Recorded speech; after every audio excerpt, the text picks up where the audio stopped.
thunderstorm warning for southern Cook County in northeast Illinois, southeastern Kendall County in northeast Illinois, Will County in northeast Illinois until 6:45 p.m. At 6:08 p.m.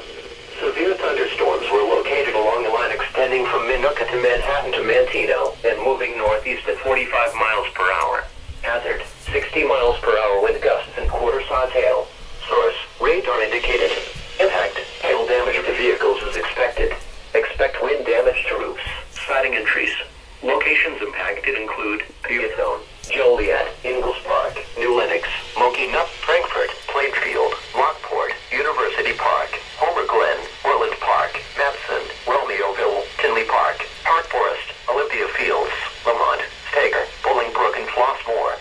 Other locations affected, Chicagoland Speedway,